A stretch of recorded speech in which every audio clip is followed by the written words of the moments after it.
नमस्कार, आप देख रहे हैं देश रोजाना का कार्यक्रम फिट इंडिया हिट इंडिया। मैं हूं आपके साथ स्मिता सिंह। आज बात करेंगे कार्यक्रम में दो गंभीर लेकिन सामान्य समस्याओं की जो अक्सर हो जाती हैं। कई बार हमें कारण नहीं पता होता, कई बार निदान नहीं पता होता और हमें फिर काफी लंबे समय तक दवाइयां खानी पड़ती हैं। दो समस्याएं हैं, पहली है अर्टिकेरिया, दूसरी है सोराइसिस या सोरियासिस। दोनों समस्याओं के बारे में बात करेंगे विस्तार से। डॉक्टर रवि हैं हमारे साथ, एमडी हैं होम्योपैथी से। बहुत बहुत स्वागत है आपका कार्यक्रम में। नमस्कार।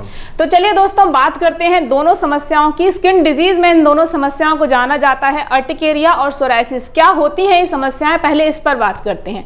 सर, दोनों समस्याएं पैरेलल चलती हैं? दोनों बेसिकली अलग अलग चीज़ें हैं जी। आर्टिकेरिया एक टाइप का हाइपर सेंसिटिव रिएक्शन है आपकी बॉडी का जी। किसी भी चीज़ के लिए।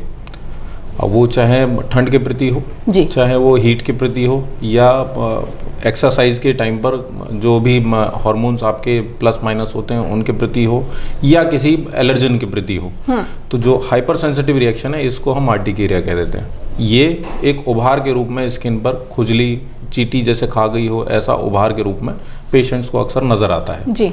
और सोरियासिस जो लोगों ने आमतौर पर देखा है वो स्किन में एक पपड़ी जैसा आइटम स्किन के ऊपर उगाना, जिसको निकालने के बाद में फ्लेक्स निकलते हैं, फ्लेक्स निकालने के बाद में उसमें ब्लीड भी हो जाता है। अच्छा। तो दोनों अलग अलग चीज़ें हैं। सोरियासिस एक ऑटो इम्यून डिसऑर्डर है जो अपना ही शरीर अपने खिलाफ काम कर रहा है। तो जिसको अर्टिकेरिया है अगर, तो क्या ये चांसेस होते हैं कि उसको सोरियासिस भी हो सकता है? प्रोबेबिलिटी तो किसी भी चीज़ की किसी भी चीज़ के साथ है। बॉडी आपकी बहुत वास्ट है, कब कैसा रिएक्ट करेगी किसी चीज़ के लिए नोबडी नोज। तो बेहतर है एक चीज़ सामने आई है तो उसको हैंड टू हैंड ट्रीटमेंट लेकर के साथ ही साथ ठीक किया जाए। चलिए, तो पहले अर्टिकेरिया पे बात करते हैं। अगर किसी को अर्टिकेरिया है तो क्या कारण हो सकते हैं ये समस्या होने के? आर्टिकेरिया बेसिकली अगर सबसे छोटा कारण मानूं, सबसे कॉमन कारण जो हो सकता है वो आपके पेट में कीड़े हों, ये एक बड़ा कारण हो जाता है। ठीक है। तो जो पेट में कीड़े रहेंगे वो एंडोटॉक्सिन सिक्रीट करते हैं, वो आपके लिए एलर्जन का काम करते हैं। अच्छा। तो इसी प्रकार से बहुत अलग अलग चीज़ें, किसी को ठंड के साथ में आर्टिकेरिया अगर आ रहा है तो उसको कोल्ड आर्टिकेरिया कह देते हैं। हीट के साथ में कई लोगों को गर्मी में जाने के बाद में आर्टिकेरिया होता है तो हीट आर्टिकेरिया में काउंट हो जाता है। कोलिनर्जिक आर्टिकेरिया होता है कि थोड़ा एक्सरसाइज की या किसी भी तरह का वर्कआउट करने के बाद में जो समस्याएं सामने आ रही हैं, तो वैरायटी है। साथ में कई लोगों को पर्टिकुलर फूड से एलर्जी है, डस्ट से एलर्जी है, पॉलन से एलर्जी है, तो वो उनके लिए पर्टिकुलर एलर्जिक होने के बाद में चीज़ें उभर के आ रही हैं स्किन पर। तो समस्या वो जो सामने उभर के आ रहा है ये ना होकर के आपकी इम्यूनिटी है। अच्छा। आप you are working on a thing जो एक्स्ट्रा वर्क कर रही है, आपकी इम्यूनिटी जो एक्स्ट्रा सेंसिटिव हो गई किसी पर्टिकुलर चीज़ के लिए, और ओवर रिएक्शन उसका जो आपके सामने स्किन के रूप में नज़र आता है। जो भी आप कितने प्रकार अर्टिकेरिया के होते हैं और कोई कैसे पहचाने कि उसे कौन सा अर्टिकेरिया है? आर्टिकेरिया अगर मैं बात करूं तो पेशेंट से बेहतर कोई नहीं बता पाएगा इस चीज़ को। पेशेंट ने अगर आपको ये बताया हो कि ठंड में ज़्यादा हो रहा है तो वो कोल्ड आर्टिकेरिया का पेशेंट है। ठीक है। गर्मी में हो रहा है वो हीट आर्टिकेरिया। एक्सरसाइज जब करते हैं तो जो आ रहा है वो कोलिनर्जिक आर्टिकेरिया। इमोशनल स्ट्रेस किसी भी तरह का आ रहा है तो वो उसी लेवल पर कोलिनर्जिक आर्टिकेरिया पर ही है।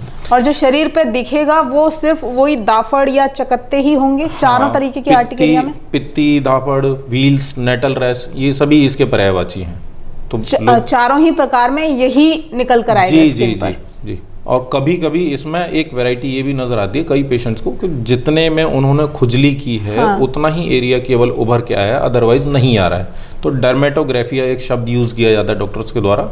तो ये और वो मिलती जुलती चीजें हैं। बहुत सारे लोगों को ऐसे दबा दो आपको तो वही निशान उभर जाता है। ये प्रेशर आर्टिकेरिया का एक टाइप है। ये एक और प्रकार हुआ। जी, ये आर्टिकेरिया का एक नेक्स्ट टाइप हो गया। तो कारण आपने जो बताए, मान लीजिए कोई मेंटल सिकनेस की तरफ है या मेंटली बहुत परेशान है और उसको ये प्रॉब्लम हो रही है, वो ऐसा क्यों? मतलब मेंटली इसका कोई संबंध मानसिक तनाव से होता है? मानसिक तनाव से आप ये समझिए कि जब आपकी बॉडी स्ट्रेस में रहती है तो अलग अलग किस्म के हार्मोन्स को सिक्रीट करती है। अच्छा। ऐसे में आपकी बॉडी का डिस्टर्ब होना स्वाभाविक है। आपका लिवर डिस्टर्ब हुआ तो भी अपने आप में एक आर्टिकेरिया का आपको डेवलपमेंट बहुत ईजीली आ जाएगा। बाकी सभी को पता है स्ट्रेस अगर आपके ऊपर है तो आपकी बॉडी में कोई भी ऑर्गन ऐसा नहीं है जो आपको प्रॉपर वर्क करे। स्पेशली अगर किडनी बात करें तो किडनी के ऊपर भी एड्रिनल ग्लैंड इसीलिए दिया हुआ है ताकि आप स्ट्रेस फ्री रह सकें। तो हमने बात की कि कितने प्रकार के अर्टिकेरिया होते हैं। कारणों पे जाएं तो पहले सुना तो जाता था, लेकिन इतना पेशेंट जितना अभी हम डर्मेटोलॉजिस्ट के पास जाते हैं जब देखते हैं तो अथाह भीड़ रहती है लोगों की, जो स्पेशली दाफड़ की दवाई लेने, पित्ती की दवाई लेने, अर्टिकेरिया की दवाई के लिए जाते हैं और बहुत लंबे समय तक दवाइयाँ खानी भी पड़ती हैं। उसके बाद भी बहुत सारे पेशेंट्स को आराम नहीं मिलता है एलोपैथी में। होम्योपैथी इसके ट्रीटमेंट को लेकर क्या कहता है? क्या अर्टिकेरिया एक ऐसी समस्या है पित्ती जिससे आपको निजात मिल सकती है एक समय तक दवाई खाने के बाद? जी बिल्कुल पाया जा सकता है। अर्टिकेरिया नॉन क्यूरेबल आइटम नहीं है। मेरे हिसाब से जो जितने भी पेशेंट अर्टिकेरिया के होते हैं, पहले तो उन्हें सबसे पहला काम करना चाहिए कि अपने अंदर उस एलर्जन को पहचाने, किस पर्टिकुलर चीज़ के साथ में, किस चीज़ के बाद में उनको ज़्यादा डेवलप हो रहा है। अगर ऐसा कुछ पहचान लेते हैं तो डॉक्टर के लिए आधा काम हो गया। आधी हेल्प मेडिसिन के थ्रू मिल जाती है। बीइंग इन होम्योपैथी आपको इंडिविजुअलाइज मेडिसिन जब प्रोवाइड की जाती हैं तो धीरे धीरे वही सेम चीज़ जो आपको पहले एलर्जिक फील करा रही थी, जिसके लिए बाकी वही सेम पोजीशन पर बैठे हुए लोग बिल्कुल नॉर्मल फील कर रहे हैं, उसके लिए आप धीरे धीरे इम्यून हो जाते हैं। आपकी इम्यूनिटी पे हम फोकस करते हैं। जैसे जैसे आपकी इम्यूनिटी और बेहतर पोजीशन पर पहुंचेगी वैसे वैसे आपके सामने वो एलर्जन रहेगा भी तो भी आपकी बॉडी ओवर रिएक्ट नहीं करेगी। तो हेल्प के मामले में अगर मैं बात करूं तो होम्योपैथी बहुत बेहतरीन हेल्प प्रोवाइड करवा पाती है इसमें, और पेशेंट को ओवर नो टाइम बहुत बढ़िया हेल्प मिल जाएगी। अच्छा, ये कैसे पता चले कि आपकी जो समस्या है वो कितनी गंभीर है और आपको होम्योपैथी में उसका ट्रीटमेंट इतने समय तक लेना पड़ेगा? मान लीजिए किसी को सिर्फ हल्के हल्के रैशेज होने लगे हैं, उसी टाइम पे वो होम्योपैथिक ट्रीटमेंट शुरू कर दे तो उसे कितना समय लगेगा? एक स्टेज मैंने ऐसी भी सुनी है, देखी है कि कुछ लोगों को रैशेज स्किन पे भी होते हैं और फिर मुंह के अंदर होना, गालों में छाले जैसा फील होना, उभरना अंदर से स्किन का, एक वो स्टेज भी रहती है। तो दोनों के ट्रीटमेंट में समय का क्या वो रहता है, कितना समय लग जाता है? दोनों के ही केस में मैं आपको बताना चाहूँगा कि पेशेंट के ऊपर आपकी दवाई किस तरह से हेल्प करेगी ये किसी बुक में नहीं लिखा हुआ। तो कितना हेल्प होगी और कितना जल्दी होगी तो टाइम किसी बुक में लिखा नहीं हुआ। तो ये पेशेंट की बॉडी ही गाइड करती है हमें कि ऑलमोस्ट कितना टाइम आगे जाना है। अदरवाइज अगर मैं बात करूं तो इसमें वैरायटी अगर देखें तो महीने भर से लेकर के 6-7 महीने मैक्सिमम जाता है। बट कुछ केसेस होते हैं जो बहुत स्टबर्न टाइप हैं तो वो साल भर भी खींच जाते हैं। अदरवाइज मैक्सिमम केसेस इस बीच में ऑलमोस्ट ठीक हो जाते हैं। कारण और क्या क्या रहते हैं? लाइफस्टाइल तो एक बड़ा कारण है ही कि अर्टिकेरिया जैसी प्रॉब्लम से 2-4 आज के लोग हो रहे हैं। लाइफस्टाइल ही शायद मेन मानिए आप, क्योंकि पेट में कीड़े के लिए तो आदमी बहुत कुछ नहीं कर पाएगा। आपकी हैंड हाइजीन के अलावा आप कुछ और मेंटेन नहीं कर सकते।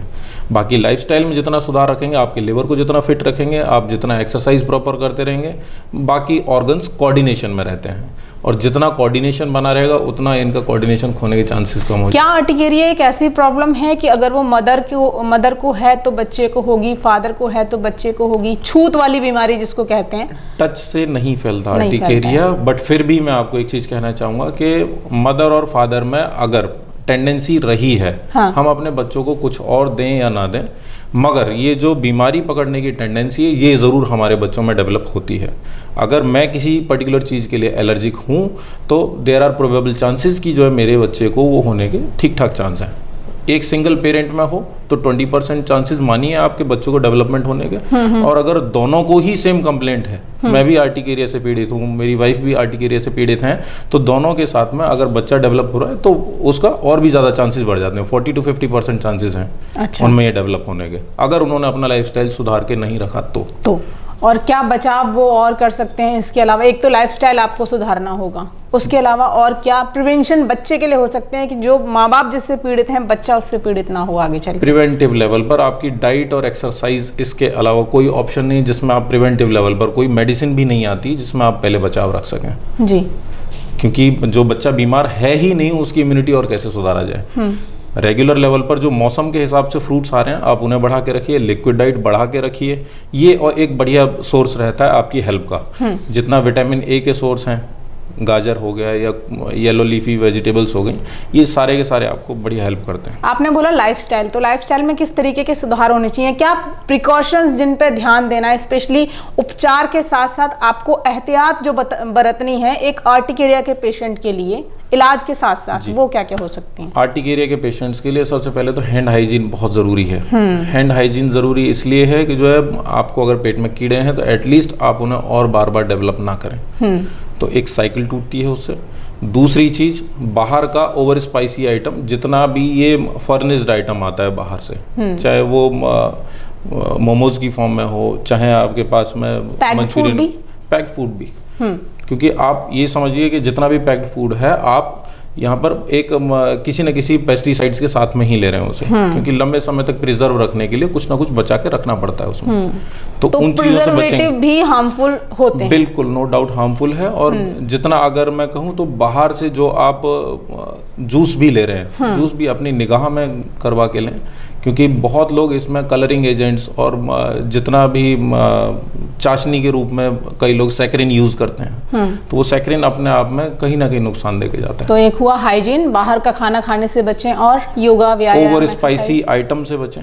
ओवर स्पाइसी आइटम, और फिर स्किन ड्राई ना हो, हाइड्रेटेड रखने के लिए आप चाहे पानी बढ़ा के रखिए, चाहे ऊपर से लोशन लगाइए, ये आपके ऊपर है। जितना पानी बढ़ा के रखेंगे, व्यायाम वगैरह, बिल्कुल बहुत बेहतरीन। चलिए, बहुत सारी बातें आर्टिकेरिया के कारण, लक्षण और बचाव को लेकर डॉक्टर रवि ने आपको बताई। अभी आगे चर्चा करेंगे हम सोरियासिस पर कि वो प्रॉब्लम क्या है, क्या कारण उसके होते हैं, लक्षण क्या हो सकते हैं, क्या प्रकार होते हैं, साथ ही बचाव क्या हो सकते हैं, उस पर भी चर्चा करेंगे, लेकिन अगले एपिसोड में। देखते रहिए देश रोजाना। नमस्कार। हमारे साथ जुड़े रहने के लिए देखते रहिए देश रोजाना का YouTube चैनल, सब्सक्राइब कीजिए। साथ ही देश रोजाना की खबरें सबसे पहले देखने के लिए प्रेस कीजिए बेल आइकन।